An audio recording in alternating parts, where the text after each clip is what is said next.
Cheguei, professor André na área aqui mais uma vez para a gente falar sobre ondas estacionárias, só que mais especificamente a gente vai falar de uma equação que é a equação de Taylor, povo. Essa equação é muito importante para a galera que toca um instrumento musical aí de corda, tá? Só que antes de falar da equação, calma, não vou colocar a equação aqui ainda, eu preciso que você lembre de um detalhezinho pequenininho, que é o seguinte, o que é uma onda estacionária? Olha só. Uma onda estacionária é isso aqui, né? Eu tenho lá uma cordinha que está presa nas duas extremidades e quando eu faço a onda vai, bate lá, volta, ela reflete e volta em oposição de fase, volta em outra fase, volta por baixo. No caso, quando a onda que vai por cima se encontra com a onda que vai por baixo, vai fazer esse padrão de interferência que é o que a gente chama de onda estacionária, que é o que a gente chama aqui, a gente combinou, eu e você, de Kibe. Né? Então, um Kibe desse aqui, que é uma onda estacionária, um Kibe equivale a lambda sobre 2. Lembrando que o nome dessa partezinha do Kibe é ventre, e o nome dessa partezinha do Kibe é nó. A parte mais crocante lá do Kibezinho é nó, e a parte mais carnuda do Kibe, aquela que você coloca ketchupzinho lá e... Nossa, professor, tô com fome agora! É ventre. Show? Sabendo disso, lembre-se, é lambda sobre 2. Sabendo disso, a gente pode conversar sobre a equação de Taylor. O que a equação de Taylor vai falar? A equação de Taylor, ela vai te falar para cordas a velocidade de uma onda. Como que eu posso calcular a velocidade de uma onda em uma corda? Povo, você já sabe que a velocidade de uma onda, ela depende de apenas uma coisa. Pela equação, ó, V igual a lambda vezes o R.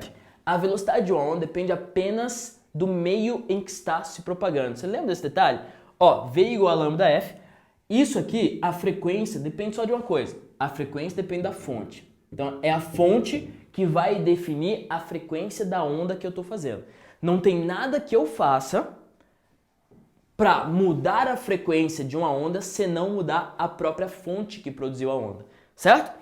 Beleza, e a velocidade de uma onda, ela depende de outra coisa. Ela depende do meio em que está se propagando. É por isso que a gente fala assim, ó, no vácuo, a velocidade da onda eletromagnética vale 300 mil km por segundo. Mas se passa do vácuo para a água, já tem outra velocidade. Lá na água, 220 mil km por segundo, sacou? Então, a velocidade de uma onda só depende do meio em que ela está se propagando. Só que, quando a gente fala numa corda, daí vem a equação de Taylor para você calcular a velocidade de uma onda. E daí a gente começa a estudar também os instrumentos de corda. Isso é muito interessante, tá? Então, a partir de agora, a partir de daqui a 2 segundos, peraí. A partir de agora, a gente vai calcular a velocidade de uma onda numa corda a partir da equação de Taylor. Velocidade é igual a tração sobre mi. Então, ó, se eu traciono a corda, se eu deixo a corda mais esticada, eu mudo o meio por onde essa onda está passando, tá? E daí muda a velocidade. Isso que a gente vai perceber aqui também. O que é tração? Tração é a força que eu faço na corda. Beleza. O que é o mi? O mi é o coeficiente de atrito, professor? Não, nada a ver. Esse mi aqui, eu sei que é a mesma letra, tá? Mas esse mi significa, escreve aí, mi é a densidade linear da corda. Linear da corda. Só como assim? Assim, ó.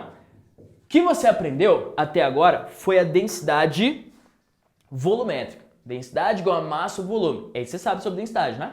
Massa ou volume é o que a gente chama de densidade volumétrica. A densidade linear da corda, tanto é, ó, a unidade é quilo por metro.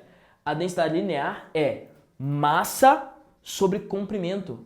É uma dimensão só. Ao invés de colocar massa sobre volume, você vai colocar massa sobre comprimento. Porque é uma corda tão fininha, meu, que o volume dela não me é interessante. O interessante é o comprimento, sacou? Então, densidade linear, nada demais. Nada demais. Prof, o que é esse mi? Densidade linear, que é massa sobre comprimento. É quilograma sobre metro. Beleza? Então, as cordas são mais fininhas, tem densidade linear menor, porque pode ter o mesmo comprimento, mas tem menos massa. E cordas que são mais grossonas têm densidade linear maior. Sucesso? Tudo bem? Bom, Sabendo disso, eu consigo calcular isso aqui, ó. Velocidade vai ser raiz de tração sobre mi. Só que o que eu vou fazer? Olha para cá agora e eu vou brincar com essas informações. E vou chegar na equação do violão. Professor, a equação do violão? É, a equação do violão. Se liga, olha só, vou brincar, tá? Vou apagar isso aqui, a fórmula já sabe, raiz de tração sobre mi. Vou apagar isso aqui, vou apagar assim, tá? Vamos lá, vamos chegar na equação do violão aqui. Eu tenho uma cordinha do violão. Beleza, prof. E daí, quando eu faço PEN, ela faz isso, essa figura aqui, né? Só essa figura é a figura de um quibe, né? Exatamente. Para eu calcular a velocidade da onda nesta corda, o que eu vou fazer? Velocidade é igual a raiz de tração sobre mi. Lembrando que mi, vou colocar aqui no cantinho, mi é massa sobre comprimento. Até aí foi? Beleza. Olha para cá agora. Esse aí é um quibe, né? Então, neste comprimento de corda, olha só, neste comprimento L de corda, eu vejo um quibe. Como que eu posso escrever isso? Se liga. No comprimento L, eu estou vendo um lambda sobre 2. Não é? Na corda do violão, no comprimento L, eu vejo um quibe, um lambda sobre 2. No caso, lambda é igual a 2 vezes L, ou 2 vezes L. Calma lá, tô brincando ainda. Não se aperreia ainda. Tá. Eu sei que V é lambda vezes F. Então, vou só substituir. Ó, substituindo isso aqui, vai ficar lambda vezes F é igual a raiz de tração sobre mi. Vou colocar aqui no lugar de lambda 2L's, porque lambda é igual a 2L's. 2L vezes F é igual a raiz de tração sobre mi. E vou passar o 2L dividindo. Vai ficar assim, ó. F é igual a 1 sobre 2L vezes raiz de tração sobre mi. E cheguei na equação do violão. Ó, cheguei aqui, ó. Anota aí pra mim, por favor. Com isso aqui, eu consigo saber tudo sobre o violão. Só que antes, deixa eu só te lembrar de um detalhe.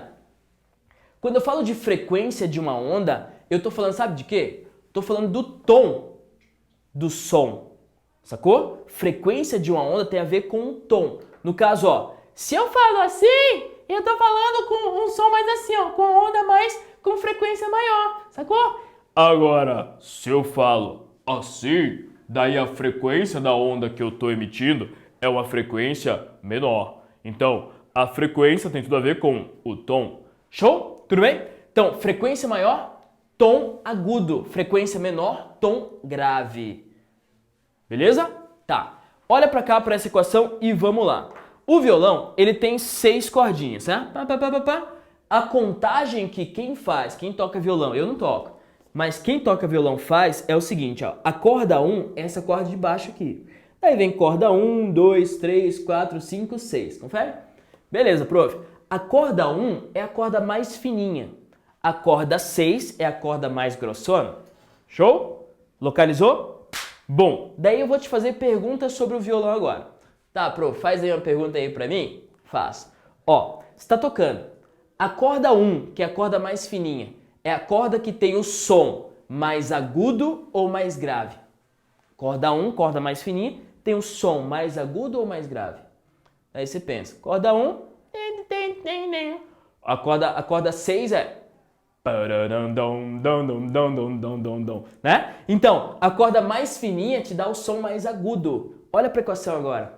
Ó, corda mais fininha te dá o som mais agudo. A corda mais fininha é o que tem menor mi, menor densidade linear.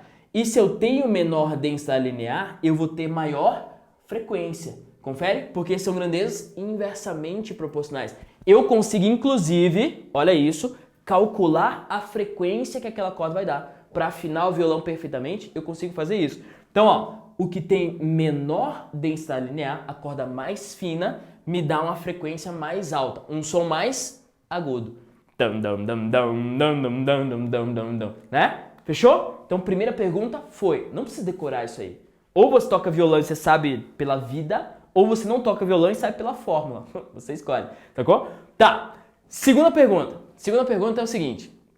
Quando você vai afinar o violão, você vai lá, mexe na tarraxa.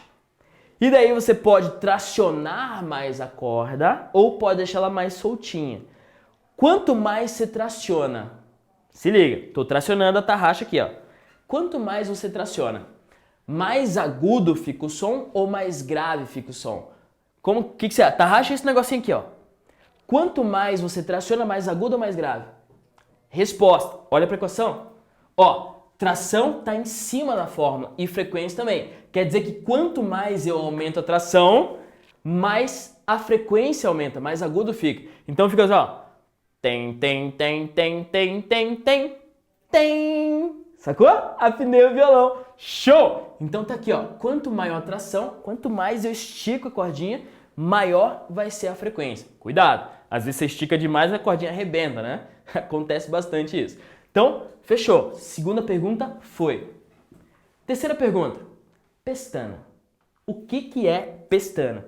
E quando você faz pestana, você está querendo aumentar o tom do teu som ou está querendo diminuir o tom do teu som? Daí vem a pergunta. Pestana, povo, é o seguinte. Pestana é quando o cara tá aqui e ele coloca o dedinho aqui para prender as cordas, sacou? O que ele faz? Como a gente não pode diminuir o tamanho da corda no violão, não dá para diminuir o tamanho da corda no violão, eu diminuo o tamanho da corda usando os dedos, sacou? Então eu travo aqui, ó, a cordinha, o que tá para cá não vibra e o que tá para cá vibra. O que eu fiz? Eu diminuí o tamanho da corda. Pem, pem, pem, pem, ó, pem, pem, pem, pem, sacou? Então quando eu faço pestana, na real, eu tô querendo aumentar o tom. Professor, onde que eu vejo isso na equação? Olha com carinho, olha que legal, meu. L está embaixo na fórmula. Isso quer dizer que se eu diminuo o comprimento da corda, quer dizer que eu aumento a frequência, porque são grandezas inversamente proporcionais. Show? Diminuo o comprimento fazendo a pestana, eu aumento a frequência, aumento o tom, deixo mais agudo. Show? Bum! Então tá aí a fórmula que fala tudo sobre qualquer instrumento de corda, na real, não é só sobre violão. Você sabia que para afinar piano, os caras utilizam esta equação aqui? Professor, eles não utilizam um aplicativo, um afinador? Sim, mas o afinador utiliza essa equação aqui, sacou? Para piano, inclusive, é de corda. Não sei se você sabe, mas piano é um instrumento de corda. Beleza. E a harpa? Alguém pode perguntar, professor, e a harpa? A harpa tem diferença na grossura das cordas? Como que é? A harpa, povo, ela tem tamanhos de cordas diferentes. E daí eu te pergunto, ó, eu tenho essas cordas que são menorzinhas e eu tenho essas cordas que são maiorzinhas. Qual me dá o som mais agudo? A menorzinha ou a maiorzinha? Som mais agudo, tá? Menorzinha ou maiorzinha? Vamos lá, aqui ó. Quanto menor o L, maior o F. No caso, o som mais agudo vai vir numa corda menorzinha. Sacou? Então essas cordinhas pequenininhas é... Daí você toca lá a harpa bem sossegadaça. Show? Então, ó, essa equação, ela explica tudo de instrumento de corda. Se você conseguir anotar ela, eu agradeço demais. Mas, de novo, essa equação aqui é a mais importante da aula, tá? Você tem que saber mesmo essa equação aqui. Velocidade de uma onda é raiz de tração sobre Mi. Lembrando que Mi é densidade linear. Mi é massa sobre comprimento. Show? Sucesso? Bum! Fechou, povo? Então tá aí a ideia de equação de Taylor. Beleza? Valeu! Professor André Asca por aqui. Até a próxima.